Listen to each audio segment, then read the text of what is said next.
Kryeministri në detyrë i Kosovës, një herësh kryetari i lëvizjes vetëvendosje Albin Kurti, ka uruar Bedri Hamzën për zgjedhjen në krye të Partisë Demokratike të Kosovës.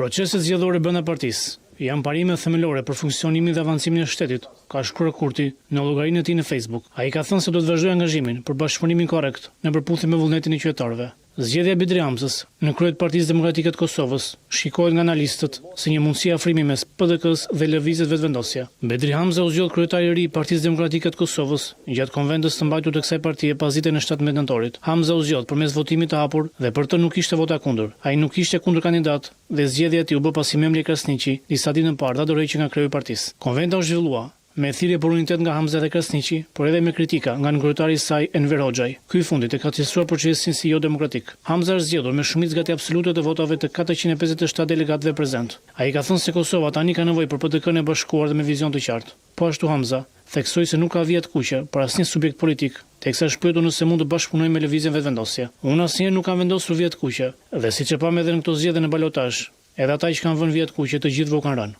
tha Hamza. Partia Demokratike që nga koha e themelimit është udhëhequr nga Hashim Thaçi deri në vitin 2016 dhe më pas nga Kadri Veseli deri në vitin 2020. Pasi u drejtua për 8 muaj nga Enver Hoxhaj dhe në vitin 2021 drejtimin e saj mori Memli Krasniqi në një garë gjithashtu pa rival.